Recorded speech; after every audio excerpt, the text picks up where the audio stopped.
Hey guys, it's Craig from LifeSuccessFactors.com.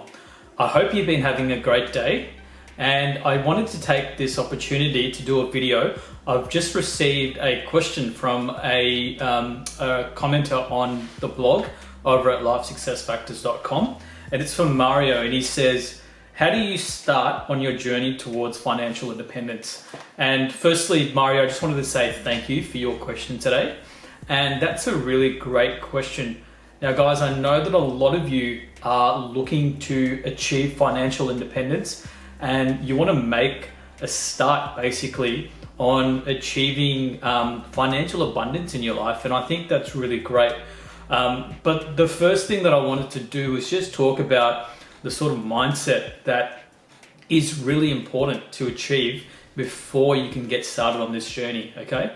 And I've done a video on mindset, so if you want to head on over to my YouTube channel over at Life Success Factors on YouTube, just search for that. I'll go into a little bit more detail just on general mindset. But when it comes to a financial mindset, you want to be thinking with an abundance mindset. You want to be open to new ways of thinking about money, okay? I think the old way of thinking about money is certainly one of scarcity and thinking that there'll never be enough money for you or anyone else in the world. But money is this really interesting concept where the more value you provide to someone, or the more value you actually provide to the world, the more you will be rewarded financially. And that sounds a little bit counterintuitive, this concept that the more you give, the more you'll get.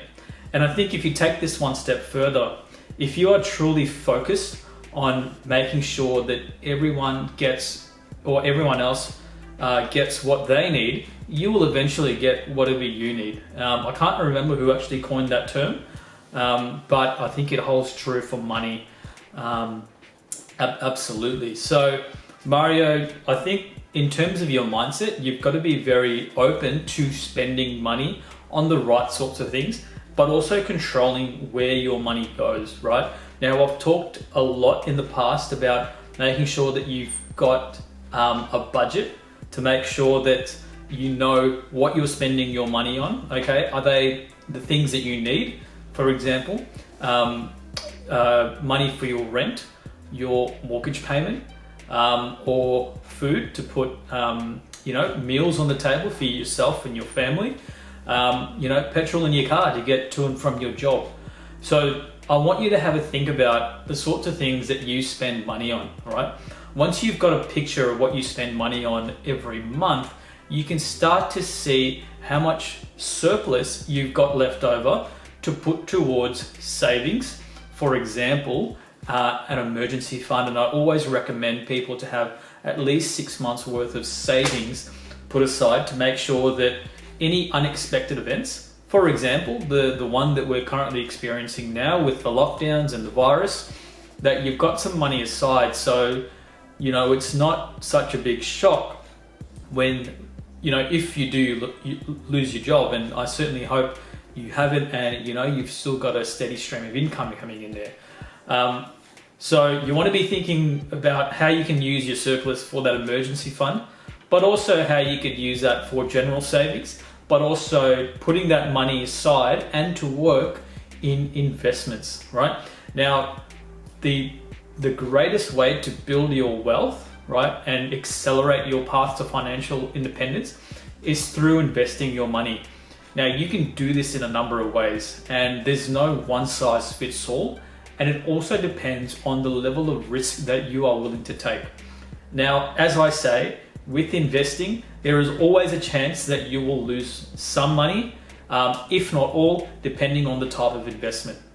However, studies have shown that over the last 100 years, investing in the stock market or in property has shown to, on average, return between 7 and 10% approximately.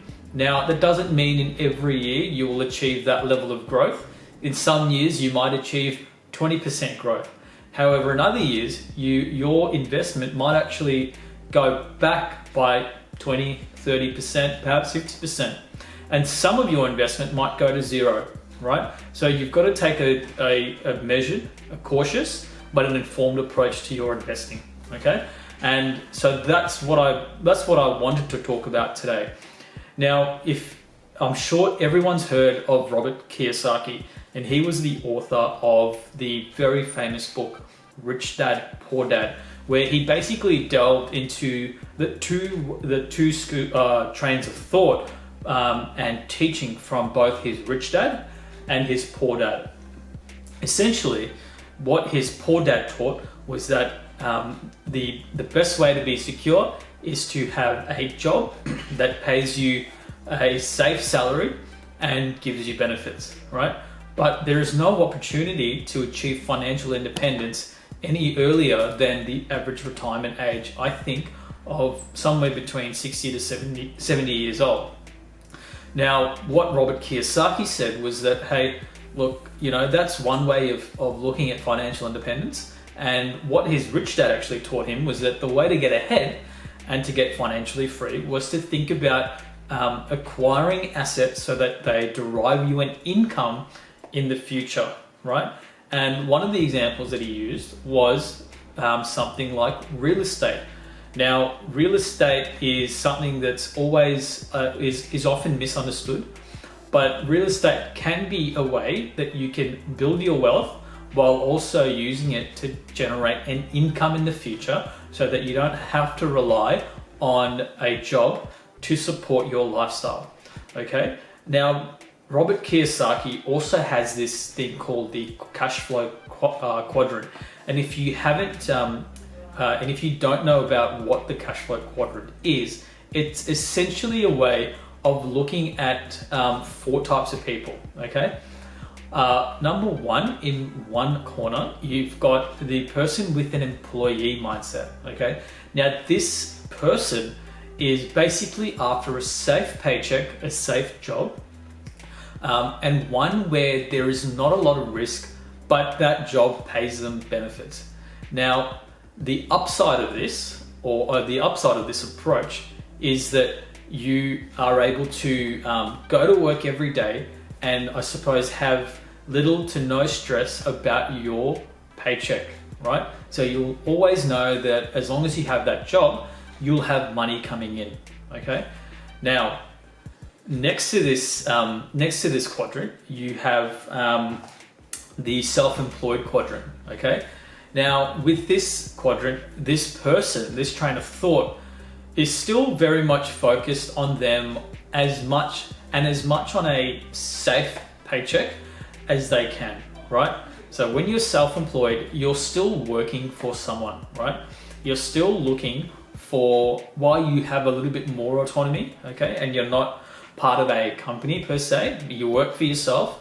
You're still dependent on that periodic money coming in, that paycheck,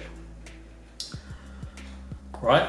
Now, with both the self-employed and the employee mindset, these people are essentially still working for someone else, right? They're still working for the rich, okay?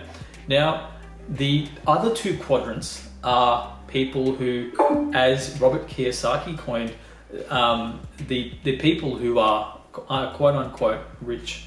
And people who are rich either have one of 2 mindsets, or they've got both mindsets actually. One, they've got a business mindset, okay, so where they own their own business and they're able to leverage people and systems to create efficiencies so they can take their hands off, right, and have an asset, which is their business, generating revenue and generating profit, which they can then draw down, okay?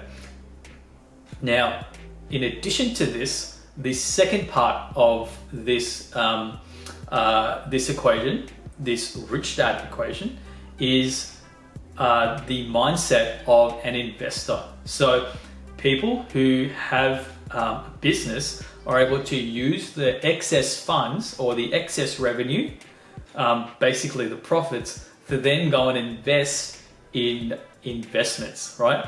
In assets such as stocks, bonds, real estate, things that basically generate an income for you with little to no input from yourself, right? So you're not trading your time for money. You are leveraging other people, systems, processes, assets to generate an income for you so you can focus on other things. You can actually focus on living your life. And guys, these two parts of the cash flow quadrants is what I truly believe you need to adopt in terms of a mindset, the business mindset and the investor mindset. Those are the two mindsets that you need to adopt to be able to start on your journey to financial independence. Now, it doesn't mean that if you are an employee or if you work for yourself that you can't start this journey, but you've got to understand that at some point in the future, you want to be in those two mindsets that I talked about, the business mindset and the investor mindset. So guys, to round this out, Mario, thank you for your question. And in answer to your question, you've got to be working towards being either a business owner and also an investor, okay? Because that is the surefire way to get yourself started on your journey to financial independence and generating wealth for yourself while also building up your asset base. So then you can use that time to spend with the people that you love, traveling the world, and basically putting your time, energy, and efforts into things that you really care about, rather than the things that you know you have to do to keep money on the table. When you're free in that way, I believe that you've got true financial independence. And guys, it doesn't mean that once you've achieved that stage where you've got financial independence, that you can't actually go back and be an employee or go and work. All it means is that you don't need to rely on that paycheck to support yourself, support your lifestyle, to support your family, and to not have any worries about money. I know a lot of people who have gone back to being an employee working for someone because they truly derive a lot of happiness and they feel successful when they're working towards something that they're truly passionate about, you know. So I'll leave you with that thought, guys. I hope that's helped you, Mario, in terms of getting you started towards your journey on towards financial independence.